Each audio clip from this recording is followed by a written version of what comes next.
हमारे channel education care में आप सभी का स्वागत है।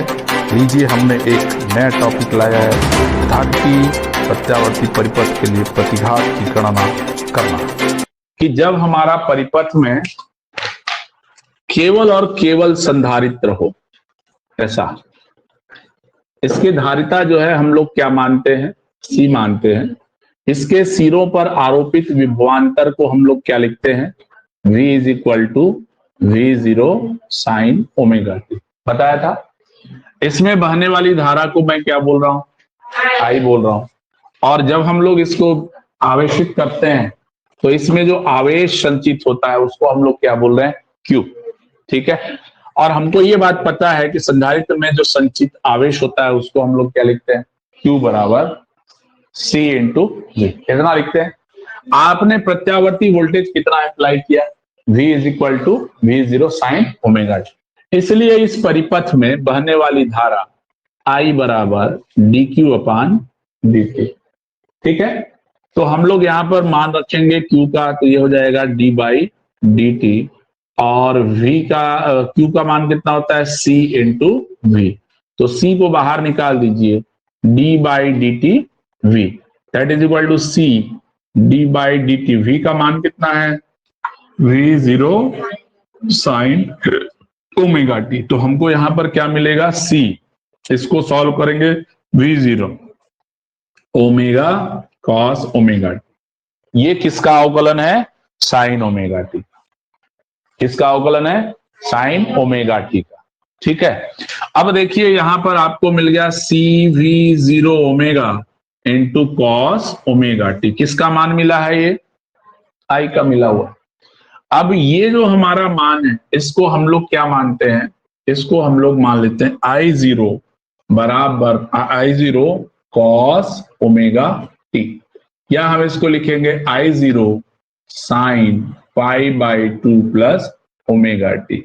हमने वोल्टेज जो अप्लाई किया था वो क्या था, V is equal to V0 sine omega t. Current क्या मिल रहा है, देखो sine pi by 2 plus omega t. इसलिए वोल्टेज और धारा के बीच में कलांतर कितने डिग्री का मिलेगा अपने को, 90 डिग्री का मिलेगा। तो प्रश्न पूछता है कि भाई हमारा शुद्ध संधारित्र वाले परिपथ में धारा और अंश कौन अग्रगामी है, I जो है अग्रगामी है। I अग्रगामी प्लस लिखा हुआ है, तो इसलिए मैंने आपको याद करने के लिए बताया भी था, आइस को याद रखना। आइस का मतलब क्या हो जाएगा, धारा अग्रगामी है C सर्किट, विद्युत वाहक बल E से। आइस लिखा हुआ है, इसका मतलब I जो है अग्रगामी, धारा कौन से सर्किट में, C सर्किट। C जो आया है ना वो C सर्किट के लिए, और E विद्युत वाहक बल।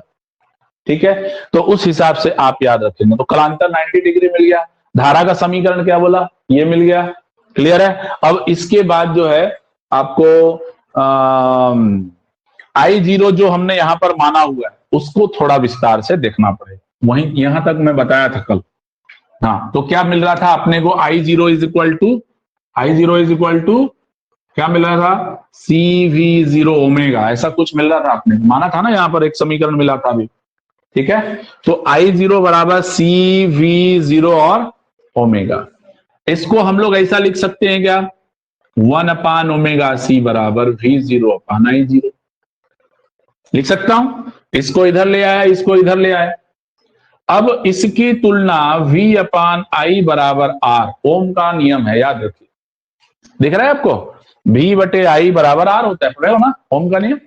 तो इधर भी V बटे I0 है, V0 बटे I0। इसकी जब हम तुलना कर रहे हैं तो बाईं ओर की राशि परिपथ के प्रतिरोध को बताता है। और जब संधारित्र में हमारा प्रतिरोध है तो उसी को हम लोग क्या बोलते हैं, प्रतिघात बोलते हैं। इसलिए धारितीय प्रतिघात, क्या, धारितीय प्रतिघात बराबर क्या हो जाएगा, धारितीय प्रतिघात XC। धारितीय प्रतिघात XC बराबर क्या लिखोगे, ओमेगा C। तो ये हमारा समय जो हमारा प्रतिघात होगा, जो प्रतिरोध होता है परिपथ का, उसी को हम लोग क्या बोलते हैं, धारितीय प्रतिघात। और ये जो धारितीय प्रतिघात है ये AC के लिए अलग होगा और डीसी के लिए अलग होगा। आप लोगों ने एक बात पढ़ा होगा, omega is equal to 2 pi nu होता है, याद है? ओमेगा की जो वैल्यू होती क्या होती है? 2 पाई न्यू। न्यू क्या है? आवृत्ति है। तो धारितीय प्रतिघात जो है किस पर निर्भर करता है? आवृत्ति पर निर्भर करता है। किस पे निर्भर करता है वो? आवृत्ति पर निर्भर करता है। मैं इसको ऐसा लिखूं तो आप समझ पा रहे होंगे कि आवृत्ति जैसे जैसे बढ़ेगा इसका मान घटेगा। तो यदि ग्राफ प्लॉट करने के लिए यदि आपको बोल देता है ये एक्स सी है और ये क्या हो गया? आवृत्ति है, तो आपको इस तरीके का ग्राफ मिलेगा। ये बढ़ते जाएगा तो इसका मान क्या होते जाता है? कम होते जाता है। ये बढ़ेगा तो ये कम होगा, ये कम होगा तो ये ज्यादा होगा। तो ग्राफ जो मिलेगा वो इस तरीके का मिलेगा। ठीक है, तो कभी 2 नंबर का क्वेश्चन दे दिया कि भाई प्रतिघात एक्स सी है ना, ये प्रतिघात, धारितीय प्रतिघात और आवृत्ति के बीच में जो है आप क्या करिए? ग्राफ खींचिए। समझ में आ रहा है? तो इस तरीके का आपको मिलेगा। अच्छा, इसमें आगे जो है जब आप सॉल्व करेंगे, ओमेगा की वैल्यू कितनी माने अपने? 2 पाई न्यू। अब थोड़ा सा ध्यान दीजिए, प्रत्यावर्ती धारा के लिए प्रतिघात कितना होगा?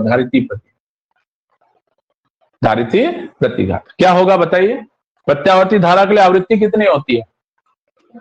न्यू इज इक्वल टू कितना होता है? बोलिए, कितना होता है? गलत। आवृत्ति कितने का होता है? बोलिए। अरे घरों की फ्रीक्वेंसी कितनी होती है एसी की? 50 हर्ट्ज, 50 हर्ट्ज। तो X C is equal to 1/100 pi C. कुछ न कुछ आपको यहां पर मिलेगा। लेकिन अगर हम लोगों ने डीसी के लिए निकाला, डीसी के लिए आवृत्ति कितनी होती है? 0। Nu is equal to 0। तो एक्स सी का मान कितना मिलेगा? 1/0। 1/0 का मान कितना? यदि हम लोग यहाँ पर एसी और डीसी दोनों को फ्लो करवाएंगे ना, तो ये जो है डीसी को ब्लॉक कर देगा, अपने में से पार होने नहीं देता। तो यहीं से क्वेश्चन आता है क्या कि संधारित्र किसे रोकेगा? एसी को रोकेगा कि डीसी को रोकेगा? और क्यों? तो आपको जवाब ऐसे ही करके देना पड़ेगा कि प्रत्यावर्ती धारा के लिए प्रतिघात का मान इतना होता है। जैसे जैसे धारिता, मतलब प्रत्यावर्ती धारा को नियंत्रित करने के लिए हम लोग समझे। लेकिन अगर मान लीजिए आप डीसी करंट फ्लो कर रहे हो बैटरी, तो करंट को बहने ही नहीं देगा, करंट को बहने ही नहीं देगा। समझ में आ रहा है? क्यों? क्योंकि प्रतिरोध जो है वो कितना हो, प्रतिघात अनंत हो जाता है। अनंत माने क्या? बहुत ज्यादा रेजिस्टेंस, इधर से उधर जाने ही नहीं देगा। समझ में आ रहा है? तो उसका जवाब आप ऐसे ही लिखिए।